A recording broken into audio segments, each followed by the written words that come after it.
Dear students, today's class is our 7th lesson, The Gardener. The Gardener, written by P. Lankesh. P. Lankesh is the author of this lesson. It is translated to English by Raghavendra Rao. Now students, you understand the title of the lesson, The Gardener, the garden, gardener, garden. What is the meaning of garden? Garden andre tota, topu, garden. Gardener means one who looks after, one who takes care of that garden. ಆ ತೋಟವನ್ನು ನೋಡ್ಕೊಳ್ತಕ್ಕಂಥ ಒಬ್ಬ ಮೇಸ್ತ್ರಿ ಇರ್ಬೋದು ಅಥವಾ owner ಇರ್ಬೋದು. Gardener ಯಾರು ಆ ತೋಟವನ್ನು ನೋಡ್ಕೋತಾ ಇರ್ತಾರಲ್ಲ, ಅದಕ್ಕೆ ಅಪಾಯಿಂಟ್ ಮಾಡಿರ್ತಾರಲ್ಲ, ಅವರನ್ನು gardener. One who is in charge of that garden, the gardener. This lesson is about that gardener. ಆ ವ್ಯಕ್ತಿ ಇದ್ದಾನಲ್ಲ, ಆ ತೋಟವನ್ನು ನೋಡ್ಕೋತಾ ಇದ್ದಾನಲ್ಲ, ಆ ವ್ಯಕ್ತಿ ಬಗ್ಗೆ. ಆ ತೋಟ ಅನ್ನೋದಕ್ಕಿಂತ ಹೆಚ್ಚಾಗಿ ಅದನ್ನು ನೋಡ್ಕೊಳ್ಳಲಿಕ್ಕೆ ಇದ್ದಾನಲ್ಲ ಒಬ್ಬ ವ್ಯಕ್ತಿ, ಆ ವ್ಯಕ್ತಿಯ ಬಗ್ಗೆ ಈ ಲೆಸನ್ ಇರ್ತಕ್ಕಂಥದ್ದು, the gardener. You look at the picture. There is one old fellow sitting. He is the gardener, an old man. You see his style. You look at the face of that gardener. Wrinkles on his face. Wrinkles ಅಂದರೆ ನೆರಿಗೆ, ಹಣೆ ಮೇಲೆ ನೆರಿಗೆ, ಮುಖದ ಮೇಲೆ ನೆರಿಗೆ ಇದೆ. That shows that he is an experienced fellow. He has a lot of experience in his life. ತನ್ನ ಜೀವನದಲ್ಲಿ ಸಾಕಷ್ಟು ಅನುಭವಗಳನ್ನ ಪಡ್ಕೊಂಡಿರ್ತಕ್ಕಂಥ ವ್ಯಕ್ತಿ. ಅವರನ್ನು ನೋಡಿದ ತಕ್ಷಣ ಗೊತ್ತಾಗುತ್ತೆ. ಅವನ ಬ್ಯಾಕ್ ಸೈಡಲ್ಲಿ ನೀವು ಒಂದು ಗಾರ್ಡನನ್ನು ನೋಡ್ತೀವಿ. The whole lesson is about this fellow, this old man, that gardener. And before going to the lesson, let us understand two words. One is competition and another one is rivalry. What is competition? Yes, you understand it very easily. Competition ಅಂದರೆ ಸ್ಪರ್ಧೆ. ಯಾವುದೇ ವಿಷಯದಲ್ಲೂ ಸ್ಪರ್ಧೆ ಇರ್ಬೋದು. ಈಗ ಒಬ್ಬ ಚೆನ್ನಾಗಿ marks ತಗೊಳ್ತಾನ, ನಾನು ಮಾರ್ಕ್ಸ್ ತಗೋಬೇಕು, ಕಾಂಪಿಟೇಷನ್ ಬರುತ್ತೆ. ಅಥವಾ ಅವನು ಒಂದು ಒಳ್ಳೆ ಡ್ರೆಸ್ ಹಾಕೋತಾನ, ಅವನಿಗಿಂತ ನಾನು ಒಳ್ಳೆ ಡ್ರೆಸ್ ಹಾಕೋಬೇಕು, ಕಾಂಪಿಟೇಷನ್ ಬರುತ್ತೆ. ಅವನು ಫಾಸ್ಟಾಗಿ ವಾಕ್ ಮಾಡ್ತಾನ, ನಾನು ಅವನಿಗಿಂತ ಫಾಸ್ಟಾಗಿ ವಾಕ್ ಮಾಡಬೇಕು, competition. So competition, healthy competition, positive ಆಗಿ ತಗೊಳ್ತೀವಿ. ರೈವಲ್ ಅಂದರೆ ಶತ್ರುಗಳು. ರೈವಲ್ರಿ ವೈರತ್ವ. ಕಾಂಪಿಟೇಷನಲ್ಲೂ ಕೂಡ ರೈವಲ್ರಿ ಬರುತ್ತೆ. ಅಂದರೆ ಫಾರ್ ಎಕ್ಸಾಂಪಲ್, ಈಗ ಅವನು ಗೆಲ್ಲಬಾರ್ದು, ಅವನು ಸೋಲಾಗಿ ಮಾಡಬೇಕು, ಸೊ ಅವನಿಗೆ ಹೊಡಿಬೇಕು, ಅವನಿಗೆ ಬಡಿಬೇಕು. ಅಥವಾ ಒಂದು ಎಕ್ಸಾಮ್ ಅಂದ್ಕೊಳ್ಳಿ, ಅವ್ನು ನೋಟ್ಸನ್ನು ಕದ್ಬಿಡೋದು, ಅವ್ನ ಬುಕ್ಸನ್ನು ಕದ್ಬಿಡೋದು, ಅವನಿಗೆ ಎಕ್ಸಾಮ್ ಇದೆ ಅಂತಲೇ ಗೊತ್ತು ಮಾಡಬಾರ್ದು, ಇನ್ನು ಯಾವುದೋ ಥರದ ಒಟ್ಟು ಅವನ್ನ ಹಾಳು ಮಾಡಿ ನಾನು ಗೆಲ್ಲೋದು, rivalry. So competition and rivalry. So ಈ ಎರಡು ಶಬ್ದಗಳು ಈ ಲೆಸನಲ್ಲಿ ಯಾಕೆ ಇಂಪಾರ್ಟೆಂಟ್ ಆಗುತ್ತೆ ಅಂದರೆ, actually the story it starts with healthy competition, but gradually we see there developed rivalry between those two persons. ಕತೆ ಶುರುನಲ್ಲಿ ಇಬ್ಬರು ಒಳ್ಳೆ ಫ್ರೆಂಡ್ಲಿ ಕಾಂಪಿಟೇಷನಲ್ಲಿ ನಡ್ಕೋತಾ ಇರ್ತಾರೆ. ಬರ್ತಾ ಅದು ರೈವಲ್ರಿ ಆಗಿ ಚೇಂಜ್ ಆಗುತ್ತೆ. So what will be the ending if such rivalry develops ಅಂತ ವೈರತ್ವ ಶುರುವಾದರೆ ಕತೆ ಹ್ಯಾಕ್ ಕೊನೆ ಆಗುತ್ತೆ, ಲೈಫ್ ಹ್ಯಾಕ್ ಕೊನೆ ಆಗುತ್ತೆ. That is the story, the gardener. ನಾವು students, you take the page 59 page number ಗೆ ಬನ್ನಿ. Elaboration can only impoverish this account and make it less authentic. Elaboration elaboration means going in detail, ವಿವರವಾಗಿ ಹೇಳ್ಕೊತ ಹೋದರೆ it loses it's importance. ನಾನು ತೀರಾ ಡಿಟೈಲಾಗಿ ಹೇಳ್ಕೊತ ಹೋದರೆ ಕತೆ ಕೊಡಬೇಕಾಗಿರೋ ಗಮನ ಕಡಿಮೆ ಆಗುತ್ತೆ. I go in shortcut, I go directly to the story. ನಾನು ಸ್ಟೋರಿಗೆ ನೇರವಾಗಿ ಬಂದುಬಿಡ್ತೀನಿ. ಅಂದರೆ ನೆರೇಟರ್ ಹೇಳ್ತಾ ಇದ್ದಾರೆ, ನೆರೇಟರ್ ಆ ಥರ ಕತೆ ಹೇಳ್ತಾ ಇದ್ದಾರಲ್ಲ. ನಾವೀಗ ಒಂದು ಸ್ಟೋರಿ ಅಂತ ಹೇಳಿದ್ರೆ ಅದನ್ನು ಕತೆ ಹೇಳೋರಿಗೆ ಏನಂತೀವಿ? ನೆರೇಟರ್. ಅದೇ ಒಂದು ಪೊಯಮಲ್ಲಾದರೆ ಸ್ಪೀಕರ್ ಅಂತ ಹೇಳ್ತೀವಿ. ಲೆಸನಲ್ಲಾದರೆ ನೆರೇಟರ್ ಅಂತ ಹೇಳಬೇಕು, ಇಲ್ಲ ಆಥರ್ ಅಂತ ಹೇಳಬೇಕು. ನೆರೇಟರ್ ಹೇಳ್ತಾರೆ, ನಾನು ಡೈರೆಕ್ಟ್ ಸ್ಟೋರಿಗೆ ಬಂದುಬಿಡ್ತೀನಿ. I conceived this story in a flash, within a flash ಅಂದರೆ ಒಂದು ಕ್ಷಣ. ಏನೋ ನನ್ನ ಮೈಂಡಿಗೆ ಒಂದು ಐಡಿಯಾ ಬಂತು, ಅದನ್ನು ಕತೆ ರೂಪದಲ್ಲಿ ಇಟ್ಟಿದ್ದೀನಿ.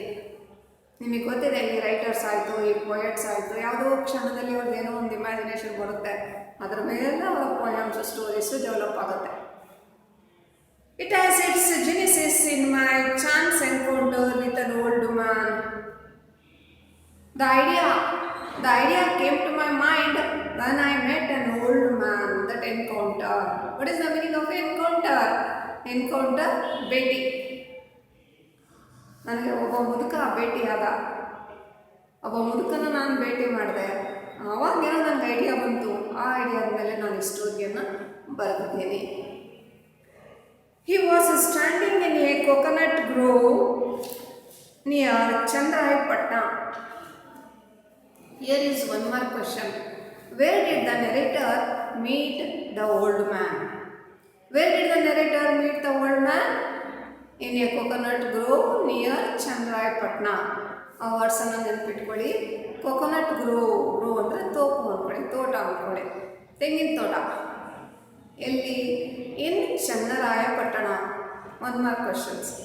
Wear did the narrator meet the old man in the story the gardener? The gardener ಸ್ಟೋರಿನಲ್ಲಿ ನೆರೇಟರ್ ಓಲ್ಡ್ ಮ್ಯಾನನ್ನು ಎಲ್ಲಿ ಮೀಟ್ ಮಾಡ್ದ? In a coconut grove near Channarayapatna. His eyes were suffused with strange memories and native intelligence. How is that old man to look at? A old man ನೋಡಲಿಕ್ಕೆ ಹೇಗಿದ್ದ? ಅವನ ಬಗ್ಗೆ. Yes, his eyes, they are suffused with strange memories. The eyes, they are full of memories. ಅವನ ಕಣ್ಣನ್ನು ನೋಡಿದ್ರೆ ಗೊತ್ತಾಗಿತ್ತು, ಅನುಭವಗಳು ತುಂಬಿಕೊಂಡಿದ್ವು. ಅವ್ನು ಕೆಲವರು ನೋಡೋ ದೃಷ್ಟಿನಲ್ಲೇ ಗೊತ್ತಾಗ್ಬಿಡುತ್ತೆ. ಇನ್ನೋಸೆಂಟ್ ಲುಕ್ ಬೇರೆ, ಎಕ್ಸ್ಪೀರಿಯನ್ಸ್ಡ್ ಲುಕ್ ಬೇರೆ ಆಗುತ್ತೆ. ಸೊ ಅವ್ನ ಕಣ್ಣುಗಳನ್ನು ನೋಡಿದ್ರೆ ಗೊತ್ತಾಯಿತು, they are full of memories, ನೆನಪುಗಳು. And native intelligence, is so intelligent. He knows the local language.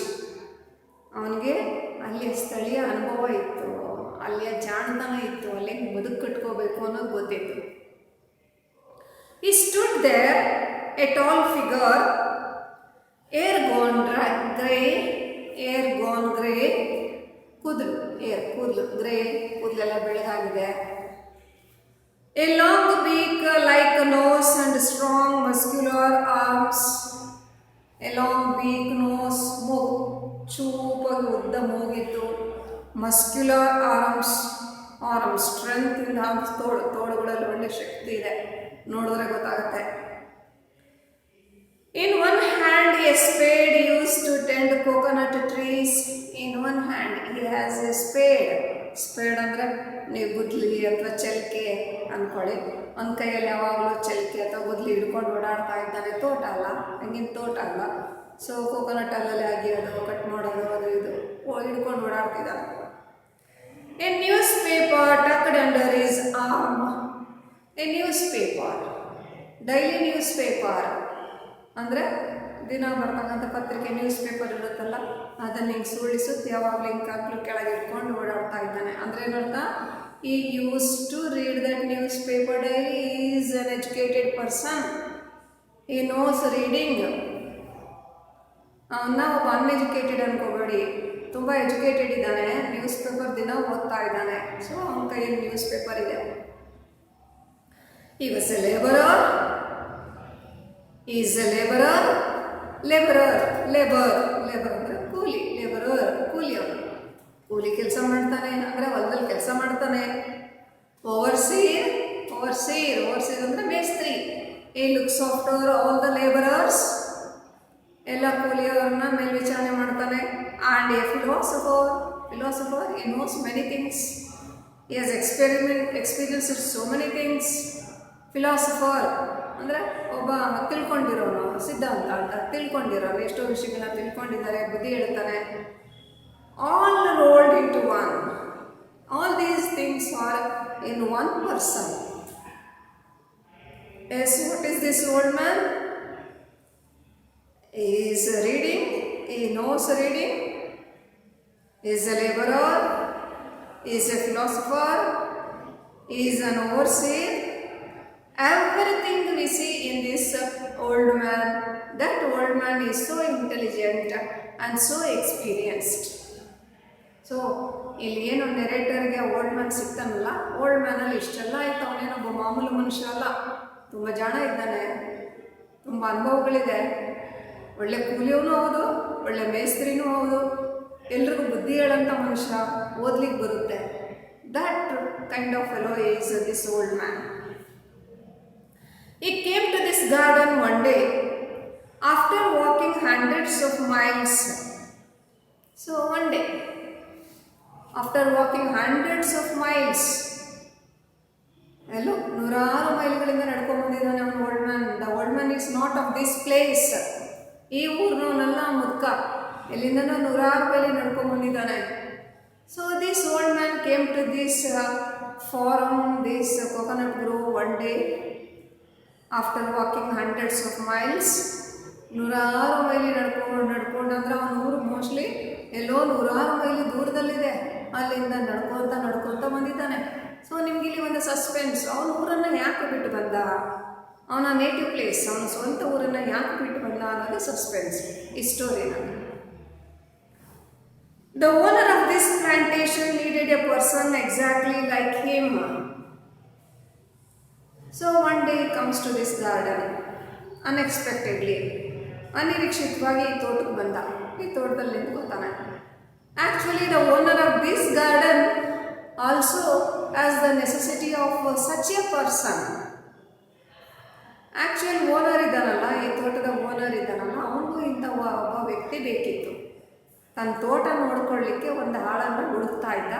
ಅದೇ ಕೋಇನ್ಸಿಡೆನ್ಸ್, ಅವನು ಇದೇ ಮುದುಕನು ಕೂಡ ಇದೇ ಗಾರ್ಡನಿಗೆ ಬಂದ.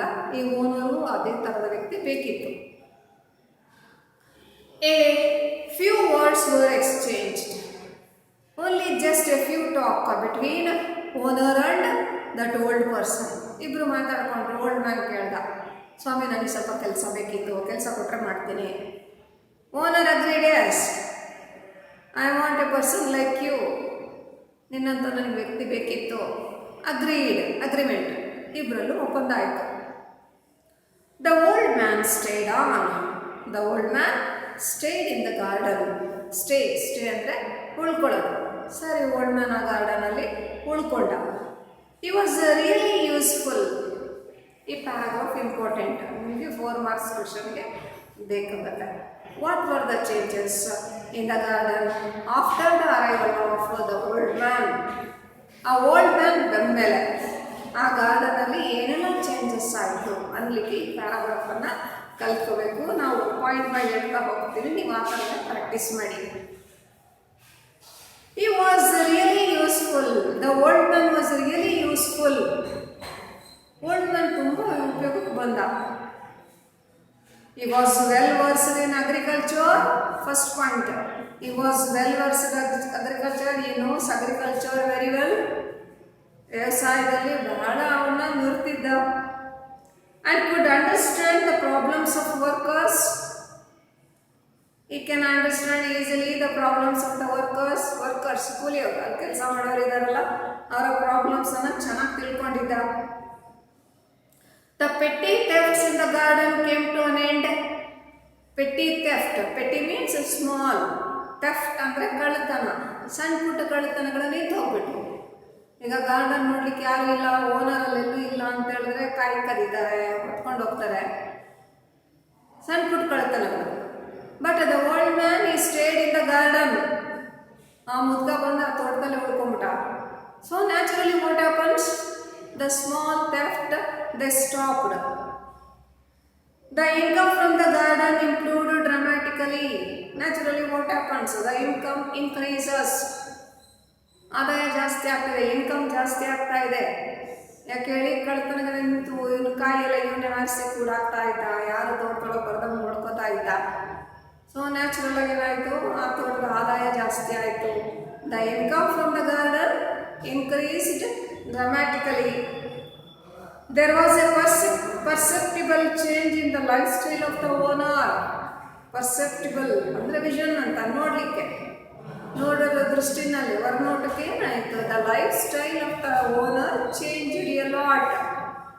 ಸೊ ಆದಾಯ ಜಾಸ್ತಿ ಆದಂಗೆಲ್ಲ ಏನಾಗುತ್ತೆ, ಅವರ ಲೈಫ್ ಸ್ಟೈಲಲ್ಲೂ ಚೇಂಜ್ ಆಗುತ್ತೆ. So owner is becoming rich. The plantation expanded. The plantation, the garden expanded. Expand ಅಂದರೆ ವಿಸ್ತಾರ ಅಂತೇಳಿ, ಜಾಸ್ತಿ ಗಾರ್ಡನ್ ಜಾಸ್ತಿ ಆಯಿತು. 2 ಎಕರೆ 4 ಎಕರೆ 10 ಎಕರೆ ಈಗ ಅವನು ಪಕ್ಕದ ಜಮೀನನ್ನು ಕೊಂಡ್ಕೊಂತ ಹೋದ, ಜಮೀನು ಜಾಸ್ತಿ ಆಯಿತು. But the owner become lethargic and shied away from hard work. Lethargic means lazy, ಸೋಮಾರಿ. The owner become a lazy person. Why? Because the old man is doing all the work. So what happens? Automatically the owner becomes lazy. Is not doing any work at all. So ಬರ್ತಾ owner ನೋಡಿದ್ರೆ ಕೆಲಸ ಮಾಡಿದ್ರೆ ಮರ್ತ್ಬಿಟ್ಟ, ಸೋಮಾರಿ ಆಗ್ಬಿಟ್ಟ. Lethargic ಅಂದರೆ ಸೋಮಾರಿ ಆಗ್ಬಿಟ್ಟ. ಯಾಕೆಂದರೆ old man ಎಲ್ಲ ಕೆಲಸ ಮಾಡ್ತಾ ಇದ್ದಾನೆ. His wife found all this very strange. She found it hard to decide whether the old man's arrival was for the better or for the worse. Now it seems very strange to the owner's wife. ಆ owner ಇದ್ದಾನಲ್ಲ, ಅವನ ವೈಫ್ಗೆ ಚಿಂತೆ ಆಗ್ಬಿಡ್ತು, ವಿಚಿತ್ರ ಆಯಿತು, ಎಂಥ ಕೆಲಸ ಆಯಿತು. ತೋಟ ಏನೋ ಚೆನ್ನಾಗಿ ಇಂಪ್ರೂವ್ ಆಗ್ತಾ ಇದ್ದಾರೆ, ನನ್ನ ಗಂಡ ಸೋಮಾರಿ ಆಗ್ತಾ ಇದ್ದಾನೆ. ಹಾಗಾದರೆ arrival of the old man is for good or is for bad? ಈ ಮುದುಕ ಬಂದಿದ್ದು ನಮ್ಮ ತೋಟಕ್ಕೆ, ಈ ಮುದುಕ ಬಂದಿದ್ದು ನಮ್ಮ ಒಳ್ಳೆಯದಕ್ಕೋ ಅಥವಾ ನಮ್ಮ ಕೆಟ್ಟದಕ್ಕ?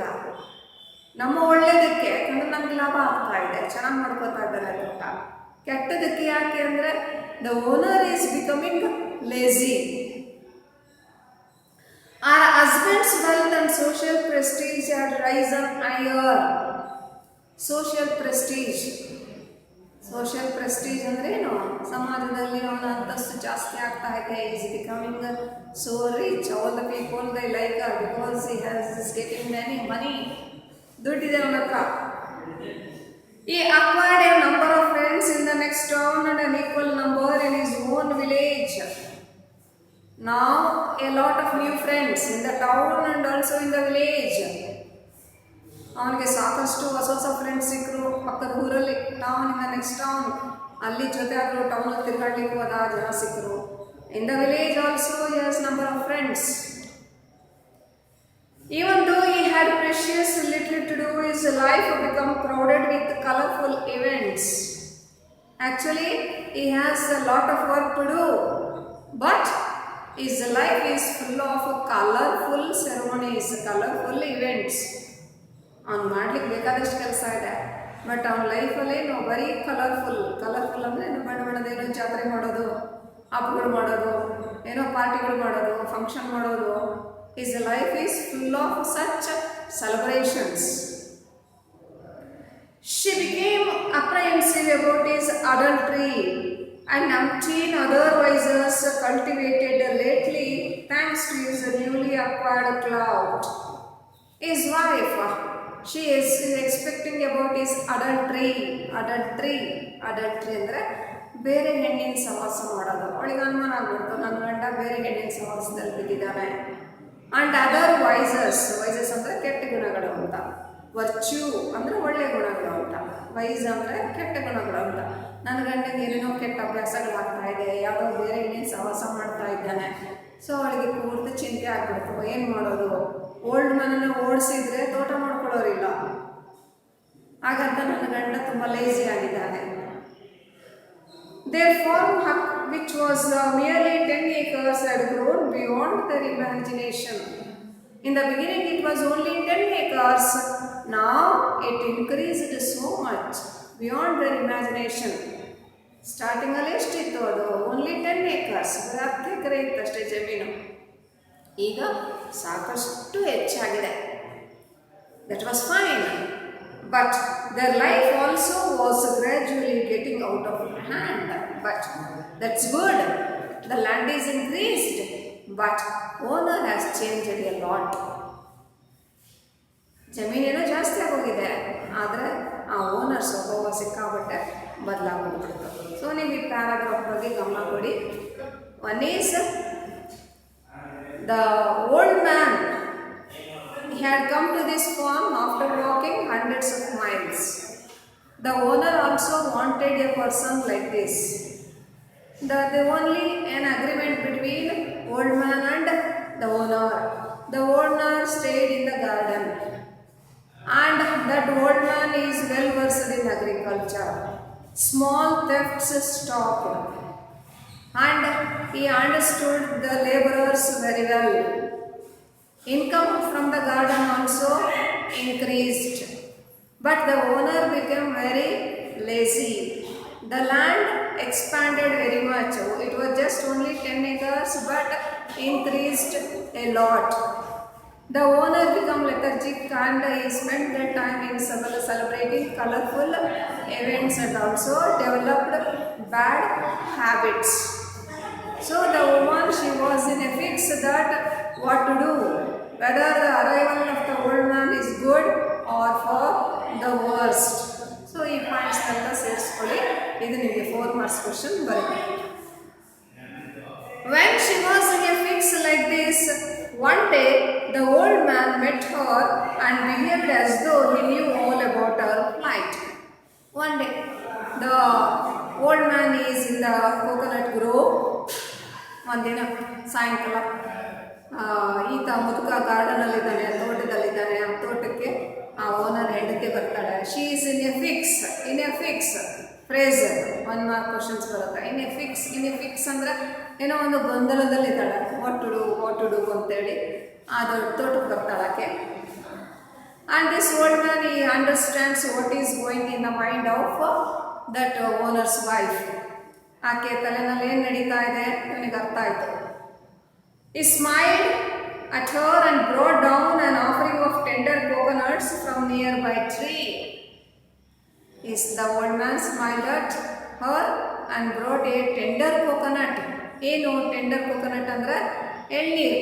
ಕೋಕೋನಟ್ ಅಂದರೆ ಕಾಯಿ ಗೊತ್ತ ನಿಮಗೆ. ಟೆಂಡರ್ ಅಂದರೆ ಎಳ್ನೀರು ಆಫರ್ ಮಾಡ್ದ. ಅವಳಿಗೊಂದು ಒಳ್ಳೆ ಎಳ್ನೀರು ಕಿತ್ಕೊಂಡು ಬಂದು ಕೊಟ್ಟ. He sat on the embankment of the well. Embankment ಕಟ್ಟೆ, ವೆಲ್ ಅಂದರೆ ಬಾವಿ ಕಟ್ಟೆ ಹತ್ರ ಕುತ್ಕೊಂಡ. She had no alternative and she sat next to him. The sun was slipping away into the western horizon. She has no other way. ಅವಳಿಗೆ ಬೇರೆ ದಾರಿ ಗೊತ್ತಾಗಲಿಲ್ಲ. ಅವಳು ಅಲ್ಲೇ ಎಣ್ಣೀರು ಕುಡ್ಕೋತಾ ಕೂತ್ಕೊಂಡು. It is also the time of sunset. Horizon ಅಂತಂತಂದರೆ ಒಂಥರ ದಿಗಂತ ಅಂದರೆ ನಾವು ಭೂಮಿ ಆಕಾಶ ಸೇರ್ಕೊಂಡಿದೆಯೋ ಅನ್ನೋಂಗಿದೆಯಲ್ಲ. ಇನ್ನೇನು ಸೂರ್ಯ ಕೆಂಪಾಗಿದ್ದಾನೆ, ಹುಡುಕ್ತಾ ಇದ್ದಾನೆ, ಆ ಸಮಯ ಅದು. Is a race or reaching the walls of the well through the foliage of coconut, mango, jackfruit trees. What type of trees we see in the garden? Coconut trees, and then mango trees, and then jackfruit. ಏನು jackfruit ಅಂದರೆ ಇದು ಹಲಸಿನ ಮರಗಳು, ಆಮೇಲೆ mango, coconut ಎಲ್ಲ ಮರಗಳು. ಅವುಗಳ ಮೇಲೆಲ್ಲ ಸೂರ್ಯನ ಕೆಂಪು ಕಿರಣಗಳು ಬಿದ್ದಿದ್ದೀವಿ ಸಾಯಂಕಾಲ. The old man began his narrative. Now the old man begins his story. ಇಲ್ಲಿಂದ ಕಥೆ ಶುರುವಾಗುತ್ತೆ. ಇಲ್ಲಿ ತನಕ ನಾವು ನೋಡಿದ್ದು ಓಲ್ಡ್ ಮ್ಯಾನ್ ಆ ತೋಟಕ್ಕೆ ಬಂದ, ಓಲ್ಡ್ ಮ್ಯಾನ್ ಹೇಗಿದ್ದ, ಅವನಿಂದ ಗಾರ್ಡನ್ ಏನು ಇಂಪ್ರೂವ್ ಆಯಿತು, ಅವನ ಹೆಂಡತಿಗೆ ಯಾವ ಚಿಂತೆ ಶುರುವಾಯಿತು, ಅವಳು ಚಿಂತೆ ಮರೆಸಲಿಕ್ಕೆ ಓಲ್ಡ್ ಮ್ಯಾನ್ ಒಂದು ಕತೆ ಶುರು ಮಾಡ್ಕೋತಾನೆ. ಸೊ ಕಥೆನಲ್ಲಿ ಕತೆ ನಾವು ಕೇಳ್ತಿರೋದೇ ಒಂದು ಕತೆ, ಆ ಕತೆ ಒಳಗೆ ಇನ್ನೊಂದು ಕತೆ. ಈಗ ಓಲ್ಡ್ ಮ್ಯಾನ್ ಕತೆ ಶುರು ಮಾಡ್ಕೊತಾನೆ. In a far off place, once there was a man called Tamana. In a far off place, far off, ದೂರ ಎಲ್ಲೋ ಒಂದು ಊರಲ್ಲಿ there was a person called Tamana. ಇದು ನಮ್ಮ ಇಂಡಿಯನ್ ಸ್ಟೋರಿ, ಹಾಗಾಗಿ ನಮ್ಮ ಹೆಸರುಗಳನ್ನ ಬಳಸಿದ್ದಾರೆ ಲಂಕೇಶ್ ಅವರು. ಸೊ ಒಬ್ಬ ಇದ್ದ, ಅವನ ಹೆಸರು Thammanna. He had everything. That Tamanna had everything. 10 acres of wetland. Vet ಅಂದರೆ ನೀರಾವರಿ. ಆ ತಮ್ಮಣ್ಣನ ಹತ್ರ ಒಂದು 10 ಎಕರೆ ನೀರಾವರಿ ಇತ್ತು. A comfortable house, very good house, a comfortable house, ಒಳ್ಳೆ ಮನೆ ಇದೆ. People are ready to do is bidding. Bidding ಅಂದರೆ ಏನು ಹೇಳ್ತಾನ ಅವನೇ, ಅಪ್ಪಣೆ ಏನು ಹೇಳ್ತಾನ ಅದನ್ನು ಮಾಡ್ಲಿಕ್ಕೆ ಜನ ಇದ್ರು. The most important among all his possession was his rival Sangoji. Possession ಅಂದರೆ ಹ್ಯಾವ್ ಅಂತ, ಹೊಂದಿರ್ತಕ್ಕಂಥದ್ದು ಅಂತ. ಈಗ ನಾವು ಹೇಳ್ತೀವಿ, ನಿನ್ನ ಆಸ್ತಿ ಏನೇನು, ನಿನ್ನ ಹತ್ರ ಏನೇನಿದೆ ಅಂತ ಹೇಳಿದ್ರೆ, ನನ್ನ ಹತ್ರ 10 ಎಕರೆ ಜಮೀನು ಇದೆ, ಒಂದು ಒಳ್ಳೆ ಮನೆ ಇದೆ, ನನಗಿಷ್ಟು ರಿಲೇಟಿವ್ಸ್ ಇದ್ದಾರೆ, ಇಷ್ಟು ಫ್ರೆಂಡ್ಸ್ ಇದ್ದಾರೆ, ನಮ್ಮ ಮನೆಯಲ್ಲಿ ಇಷ್ಟೆಲ್ಲ ವೆಲ್ತ್ ಇದೆ. ಆದರೆ ಶತ್ರುಗಳನ್ನ ಬಿಟ್ಟಾಕ್ಬಿಡ್ತೀವಿ. ಶತ್ರುಗಳು ಕೂಡ ನಮ್ಮ ಆಸ್ತಿ. ಈಗ ಆ ಶತ್ರುಗಳು ಇರೋದ್ರಿಂದ ನಾವು ಎಷ್ಟೋ ಕೆಲಸಗಳನ್ನ ಮಾಡ್ತಾ ಇರ್ತೀವಿ. ಆ ಶತ್ರುಗಳು ಹೊಟ್ಟೆ ಉರಿಸಬೇಕು ಅಂತ ನಾವು ಒಳ್ಳೆ ಬಟ್ಟೆ ಹಾಕೊಳ್ತೀವಿ. ಶತ್ರುಗಳು ಹೊಟ್ಟೆ ಉರಿಸ್ಬೇಕು ಅಂದರೆ ಕಾರ್ ತಗೊಳ್ತೀವಿ, ಕಲರ್ಫುಲ್ಲಾಗಿ ಹಬ್ಬಗಳು ಮಾಡ್ತಿರ್ತೀವಿ. ಸೊ ಶತ್ರುಗಳು ಕೂಡ ನಮ್ಮೊಂಥರ ಅಸೆಟ್ ಇದ್ದಂಗೆ, ಆಸ್ತಿ ಇದ್ದ ಹಾಗೆ. ಇಲ್ಲಿ ಆ ತಮ್ಮಣ್ಣನಿಂದ ಇಂಪಾರ್ಟೆಂಟ್ ಪೊಸೆಷನ್ ಏನು, ಆಸ್ತಿ ಏನಂದ್ರೆ ಒಬ್ಬ ಶತ್ರು. ಆ ಊರಲ್ಲಿ ಒಬ್ಬ ಶತ್ರು ಇದ್ದ, ರೈವಲ್ ಇದ್ದ, ಅವನ ಹೆಸರು ಸಂಗೋಜಿ. ಅದನ್ನು ಅಂಡರ್ಲೈನ್ ಮಾಡಿ. What was the important possession of Thammanna in the village? ಅವನ ಮುಖ್ಯವಾದ ಆಸ್ತಿ ಯಾವುದು, ಸೇರಿದ್ದು ಯಾವುದು ಅಂತಂದರೆ a person called Sangoji. After proceeding this far, the old man started fumbling for words as though he had committed a mistake. The old man, he wants to say another name, not Sangoji. Actually Sangoji ನಿಜವಾದ ಹೆಸರು, ಆದರೆ ಹೆಸರು ಹೇಳಲಿಕ್ಕೆ ಇಷ್ಟ ಆಗಿಲ್ಲ, ನಿಜವಾದ ಹೆಸರು ಹೇಳ್ಬಿಟ್ಟ, ಒದ್ದಾಡ್ಬಿಟ್ಟ. ಇಲ್ಲ ನನಗೆ ಅದು ಬೇರೆ ಹೆಸರು ಹೇಳಬೇಕು. She was listening. She felt like going away, saying all this is none of concern. Actually, the wife, she has no interest to sit there listening to that story of an old man. ಈ ಮುದುಕನ ಕಥೆ ಕೇಳಿ ನನಗೇನಾಗಬೇಕಾಗಿದೆ, ಇಲ್ಲಿಂದ ಹೋಗ್ಬಿಡೋಣ. She wants to go away from that place. It is none of my concern. Concern ಅಂದರೆ ಸಂಬಂಧ ಇರೋದು, ನನಗೆ ಸಂಬಂಧನೇ ಇಲ್ಲ, ಕಾಳಜಿ ಇಲ್ಲ, ನನಗೆ ಹಾಕ್ಬೇಕು, ಯಾವ ಕತೆ ಕೇಳಬೇಕು, ಐ ವಾಂಟ್ ಟು ಗೋ ಅವೇ ಅಂತ. ಬಟ್ ಅವಳಿಗೊಂಥರ ಮುಲಾಜ್, ಓಲ್ಡ್ ಮ್ಯಾನ್ ಭಾಳ ಒಳ್ಳೆಯವನು, ಅವ್ನು ಬಿಟ್ಟು ಅವ್ನ ಕತೆ ಹೇಳೋದು ಬಿಟ್ಟು ಹೇಗೆ ಹೋಗೋಣ. However, unwilling to hurt the old man, she continued to sit there quietly. Unwilling to hurt ಅಂದರೆ ನೋವು ಮಾಡೋದು. ಅವನಿಗೆ ನೋವು ಮಾಡೋಕ್ಕೆ ಇಷ್ಟ ಆಗಲಿಲ್ಲ. ಮುದುಕ ಚೆನ್ನಾಗಿ ದುಡಿತಾನೆ, ನೋವು ಮಾಡೋದು ಬೇಡ. So she sits there. The old man went on. No, his name was not Sangoji, it was Basavaya. Basavaya, underline ಮಾಡಿ. No, his name was not Sangoji, Basavaya. ಮನಸ್ಸಲ್ಲಿ ಅನ್ಕೋಚೆ, ನಾನು ನಿಜವಾದ ಹೆಸರು ಹೇಳ್ಬಾರ್ದು, ನಿಜವಾದ ಹೆಸರು ಸಂಗೋಜಿ ಅಂತ ಹೇಳಬಾರ್ದಾಗಿತ್ತು. ಆದರೆ ಅವನ ಹೆಸರೇನು ಇವನೇ ಕ್ರಿಯೇಟ್ ಮಾಡ್ಕೋತಾನೆ, Basavayya. He expressed his amazement at how facts take on such varied guises when they are narrated as fiction. Fiction ಅಂದರೆ ಕತೆ ಕಟ್ತಾ ಇದ್ದಾನೆ ಅವನು. ಯಾವುದೋ ಒಂದು ನಿಜವಾದ ನಡೆದಿರೋ ಘಟನೆನೇ ಇದು. ಆದರೆ ಕತೆ ರೂಪದಲ್ಲಿ ಅಂದರೆ ಅವಳಿಗೆ ಬುದ್ಧಿ ಬರಲಿ, ಅವಳು ಭಾಳ ನೋವಲ್ಲಿದ್ದಾಳೆ, ನನ್ನ ಗಂಡ ಸುಮಾರಿ ಆಗ್ಬಿಟ್ಟ, ಏನೇನೋ ಆಗ್ಬಿಡ್ತಾ ಇದ್ದಾನೆ, ಜೀವನದಲ್ಲಿ ಏನೇನೋ ನಡೀತಾ ಇದೆ, ಆ ನೋವನ್ನು ಅವಳು ಮರೀಲಿ ಅಂತ ಇನ್ನು ಯಾವುದೋ ಒಂದು ಕತೆ ಕಟ್ಟಿ ಹೇಳ್ತಾ ಇದ್ದಾನೆ. So now we see in this story there are two persons. One is Tamanna, another one is Basavaya. Which are the two persons?